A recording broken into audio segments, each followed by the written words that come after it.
celana dalam yang tidak pendeta beli. Tetapi semua dari ujung kaki sampai ujung rambut disiapkan oleh jamaah. Bahkan jamaah yang sudah siang malam mencari nafkah dengan keringat, darah barangkali ya, harus membayar pajak kepada seorang pendeta. Na'udzubillahi min dzalik. Pendeta cuma duduk, sementara ilmu yang disampaikan tidak sampai kepada salvation, tidak sampai kepada rumus keselamatan. Ini baru saya sadari. Sudah itu saya semangat sekali, pantang mundur, hidup atau mati di dalam menyampaikan dakwah kebenaran Islam. Yang saya sampaikan adalah teori tentang bagaimana manusia mendapatkan keselamatan.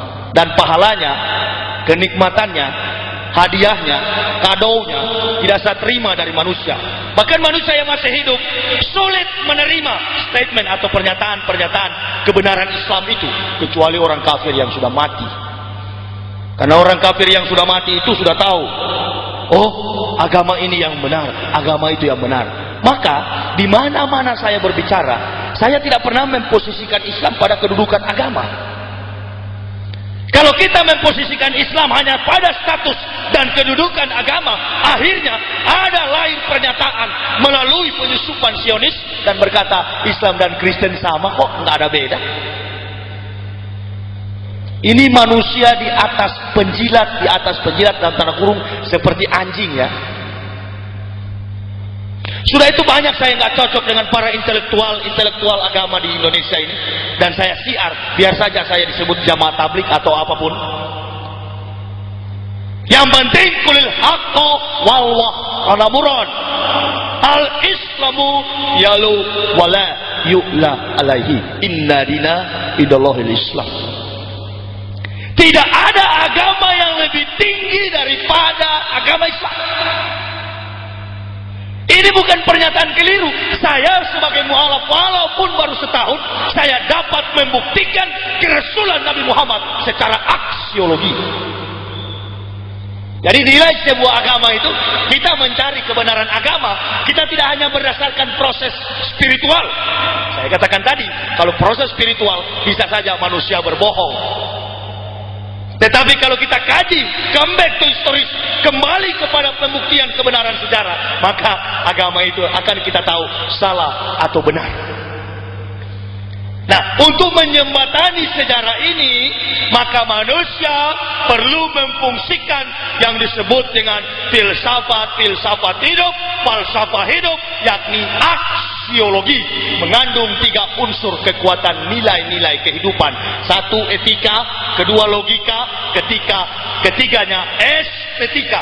Mari kita kaji antara Islam dan Kristen. Kita kaji dari sisi logika tentang agama saya yang dulu, yakni Kristen.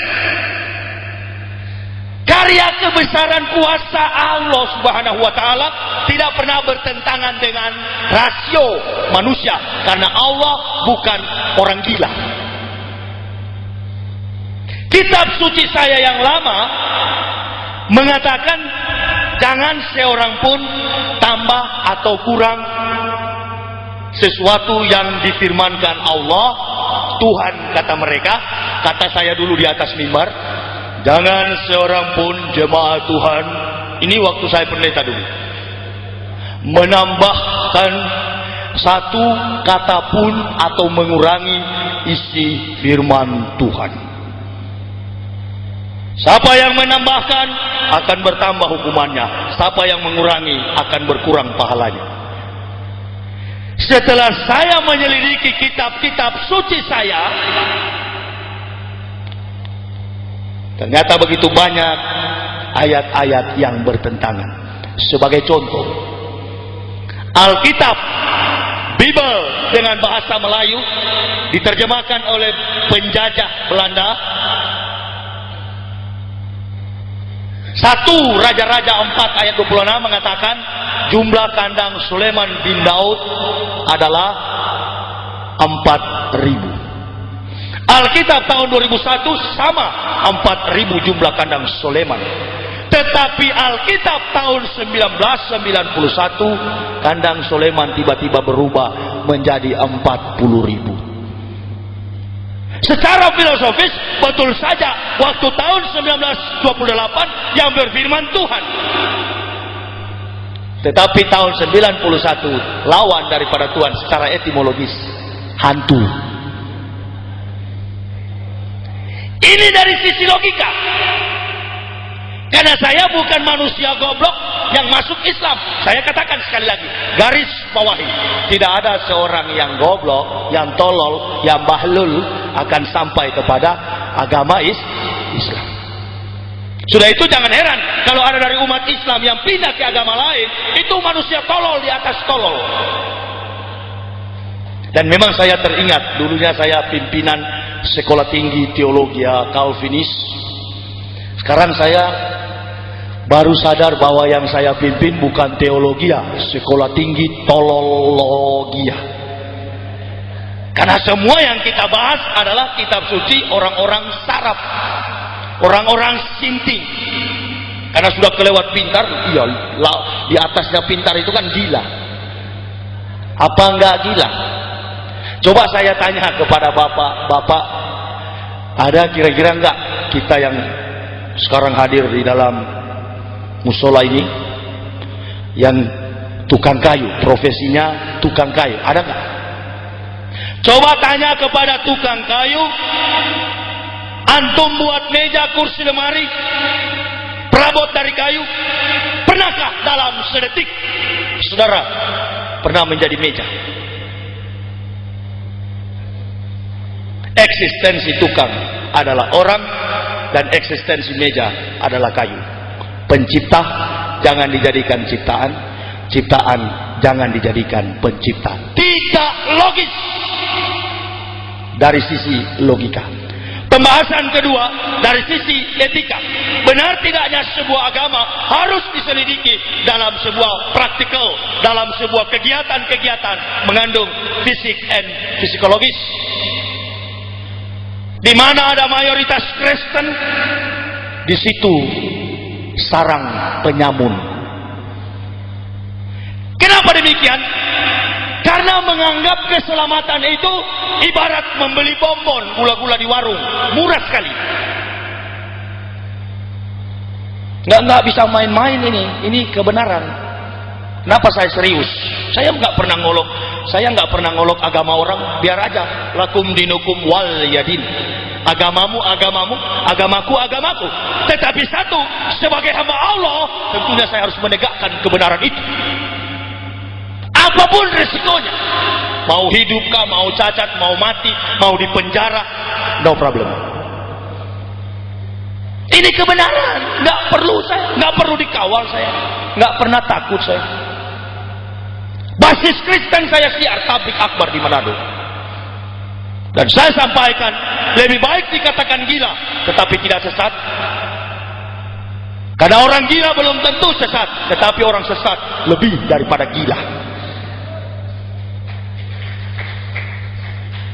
Di mana ada mayoritas Kristen, basis Kristen, di situ penyamun, mabuk, diskotik, dansa, hura-hura.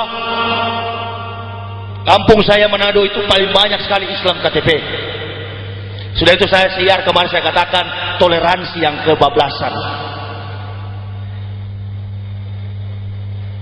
Hormati, ya, merupakan ajaran Islam. Menghargai, ya, sesama makhluk, hablum minanas. Tetapi kita sebagai umat beriman ada prinsip ketauhidan, prinsip keimanan. Jangan sampai kesucian, kemuliaan, kebesaran Allah di dalam diri kita ternoda oleh karena mengakui setiap sepak terjang kelompok kafirun. Jadi di Manado itu orang Islam, agama Islam, sudah enggak sholat, minum minuman keras.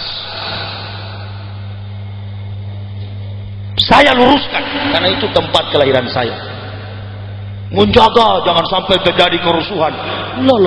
Eskalasi konflik yang ada di Poso, yang ada di Ambon, yang ada di mana-mana saja tidak ada hubungan dengan kekuasaan, kebesaran dan kekuatan ajaran Al-Quran. Enggak, tetapi itu merupakan sebuah strategi politik yang dimainkan oleh para politikus berhati binatang. Enggak ada hubungan. Dari sini sengaja diciptakan oleh para pemimpin dunia di bawah gerakan Zionis. Kita kacaukan sistematika agama itu karena memang Belanda ini licik. Tidak ada strategi homogenisasi, tidak ada. Tetapi heterogenisasi dia bangun. Di utara dia bangun Kristen di Manado, basisnya. Di Irian dia bangun di Jayapura. Di Sulawesi Selatan dia bangun di Tanah Toraja. Sengaja. Sudah itu saya selalu ceramah kalau di tempat-tempat basis Kristen. Saya berteriak, negara kita ini tidak pernah dimerdekakan dengan kata haleluya. Tetapi negara kita ini dimerdekakan dengan kalimat Allahu Akbar. Atas berkat rahmat Allah yang Maha Kuasa, didorongkan oleh keinginan luhur supaya berkehidupan kebangsaan yang bebas. Kebebasan kemerdekaan itu adalah Islam. Simple. Biar miskin tetapi kaya di surga sana. Saya tinggalkan gaji ya secara manusia, secara psikologis. Jujur saja saya waktu pertama masuk Islam, apalagi istri saya seorang wanita, lantas kerja di mana kamu nanti? Ini kan sudah berhenti dari pendeta, mau makan apa kita? Saya bilang makan batu kalau tidak ada, karena saya sudah jengkel tiap malam tinggal bisik-bisik kerja apa. Saya dari manusia gengsi dengan gaji puluhan juta tiap bulan. Ketika masuk Islam di Jakarta saya kerja bangunan. Memang begitu ajaran Islam. Biar dapat 2.000, yang penting halal. Daripada dapat 35 juta sebulan tetapi nipu orang. Enggak, belum tahu ya gaji pendeta, belum tahu ya. Pendeta itu berdasarkan sistematika perpuluhan Pak Kiai. Kalau pendeta pimpin 100 orang, pimpin 100 kepala keluarga, dengan gaji rata-rata setiap kakak 1 juta, maka si pendeta menerima omset per bulan 10 juta. Dasar kebenarannya dari mana? Kebohongan yang diimplementasikan gereja di tengah konteks berjemaat. Maleakhi 3 ayat 10 begini bunyinya. Kebetulan Bible itu saya kuasai. Bawalah persembahan persepuluhan ke dalam perbendaharaan rumah Tuhan. Ujilah aku kalau aku tidak membukakan tingkap-tingkap langit dan melimpahkan berkah. Nah, jadi kalau ada jemaat yang tidak bawa perpuluhan, pendeta mulai pelihara kumis tebal-tebal dan main gertak dari atas mimbar. Nah, yang saya pimpin 900 kakak lebih, tolong dikali. Saya pimpin 900 kakak lebih, coba tolong dikali. Dan jarang saya punya jemaat susah, semuanya pengusaha di Riyadh. Belum saya terima insentif dari Stuttgart, Jerman. Kalau Katolik, dia menerima insentif dari Roma. Pantai Costa menerima insentif dari Belanda. Nah, dari fakta ini, pendeta dengan pendeta tidak pernah cocok, tidak pernah akur, tidak pernah rukun, tidak pernah damai. Satu dengan yang lain hidup di dalam fitnah, saling menjelekan karena masing-masing mempertahankan omset. Jangan sampai dombanya pindah kepada gembala lain.